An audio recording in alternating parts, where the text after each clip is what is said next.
Welcome everyone today for another edition of our Healthy Hearing Highlights. And today we have the pleasure of introducing Melanie, who has 3 practices in Joburg. So if you're in Joburg and you're looking for an exceptional independent audiologist, look out for Melanie Van Dam.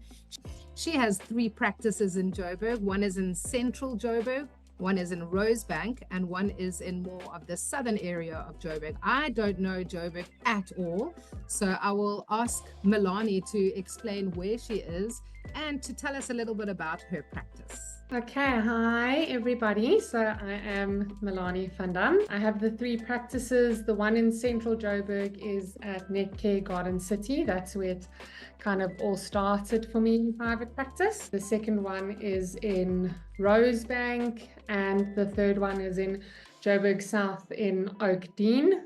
Melanie, that sounds great. And since you are in Joburg, and we chatted about that last week as well, how do you think people can find you very easily? So what kind of methods or, channels of communication are you on for people to be able to see Melanie Van Dam for their hearing health? So I'm in a bit of a transitioning stage at the moment. I was trading as a sole proprietor, and we're moving over into an incorporated practice. And so currently you won't find my website anywhere because it's being reconstructed. But yeah, generally if you search me on the ICANN website, you'll find the details of the practices there, and my lovely staff will be able to book from any of the practices for whichever way it is that you'd like to be seen. I'm gonna ask, how do you split yourself into 3? So I'm very fortunate that I don't have to entirely split myself. I do have a wonderful lady called Jessica who works for me, and she splits herself between Garden City and Rosebank. And then I split myself between our Oakden practice and Rosebank. And we're fortunate to be able to do that because our Rosebank Garden City branches are more ENT based practices. And so we kind of try and, fit everything in like that. So luckily, thankfully, not all me. Oh, wonderful. Melanie, so since you don't have to split yourself up into 3, I'm curious to know if you could cherry pick your favorite kind of people who should be at your doorstep. What population do you serve, and what kind of patients can really find the help they need with your practices?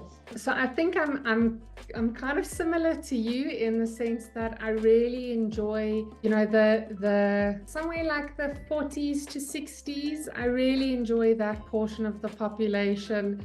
I'm finding that it's quite a demographic of people who are becoming quite aware, or a lot more aware, of hearing health and early intervention in terms of hearing. They're more curious. Oftentimes, I think they're more willing to seek intervention earlier.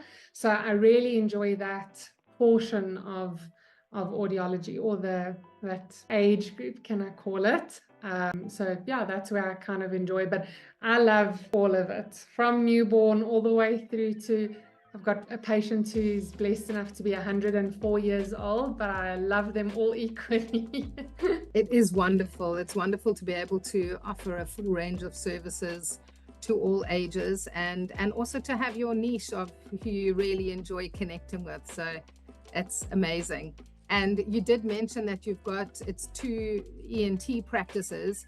Can you tell us a little bit more about what type of pathology you often see in the ENT practices, and what you most commonly are treating or assessing? Yeah, so ENT practices, I don't know if it's like this with everyone, but ours, I call it an ENT practice because we work on a walk-in basis with our ENTs. So if they have a referral note from the ENT, we see them on the same day and we send them back with results. It helps to get things going, whether there needs to be surgery or whatever the case might be. But the surgeon that we work with there mainly sees quite a lot of tinnitus, funnily enough. So we get quite a lot of tinnitus referrals from him, which obviously a lot of the time moves away from the ENT entirely, because we know that tinnitus is often not something that's surgically intervenable. And then a lot of conductive losses, things like otosclerosis, pre and post audiograms for grommet surgeries, tympanoplasties, all the traumas, all the interesting things that we see. So there's a lot of that. But it's funny, a lot of people just have general hearing concerns and land up in the ENT's office because that's just where they end up going. And so we even see your normal age-related hearing losses and that sort of thing. He's quite diverse in who he sees, so also a lot of medico-legal work and that sort of thing. Oh, wonderful. So it's good to have something of everything. It also keeps things interesting, it doesn't become monotone. Melanie, can you tell me what makes you tick as an audiologist? I think I'm that person that won't stop until I've found what really works for my patient.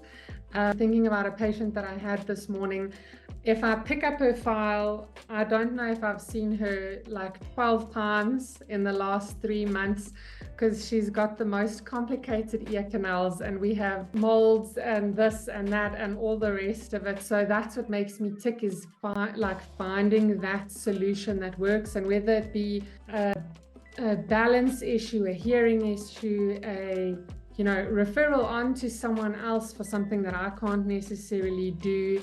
But it's finding that solution for that person, and whether it be me finding the solution or knowing that is where my limit is and sending them to someone else that has perhaps the solution. That's kind of what keeps me going in audiology. Oh, Melanie, I'm curious to know if you could give some advice to some of the patients that you've seen. Let's say theoretically they haven't seen you yet. What should they be looking out for regarding their hearing health? When should they be concerned? When do you think is a good time for them to either contact their ear, nose and throat specialist or then their local audiologist in Joburg? Sure. So there's lots of things, but I think our general, is when you start feeling like you're struggling more, particularly in conversations where there's more people, you're going to a restaurant, suddenly you have to sit closer, move closer, your TV's becoming louder, your wife's telling you, just put down the volume, the kids are asleep. You're gonna wake the kids with the TV, and then our red flags, things that I think often get overlooked. If you wake up and suddenly one side is ringing or it's dead, and those types of situations, your red flags. But generally, when you're having to start asking for repetition, or sitting closer in conversation, putting the volume higher, your radio is louder in your car, your cell phone volume is louder, rather early than late. And it's always a good idea to start earlier. So our research is telling us from the age of 40, you should start monitoring your hearing health, because we can start seeing changes. And then if you're high risk, if one of your parents or your siblings has hearing loss, or if you have received treatment for things that your doctors have told you might affect your hearing, cancer treatments, TB treatments, those types of things. Yeah, that's kind of what comes to mind at the moment. Well, all I can say, it's been an absolute pleasure in learning about your practice and meeting you, not so much face to face, but virtually in person very soon, because we're planning our next summit. So that's very exciting. But I also wanted to allude everyone to continue to watching our podcasts, because the 3 people that you see on here today are going to be the 3 people that are going to be talking about some juicy audiology topics as well. We're going to talk to you about some of the features that we enjoy in some of the new technology, and a whole lot of clinical, diagnostic and contentious topics. So like, subscribe and follow our videos. And if you have any comments on topics that you would like us to talk about, please comment below, and we will definitely take them into consideration and talk about them.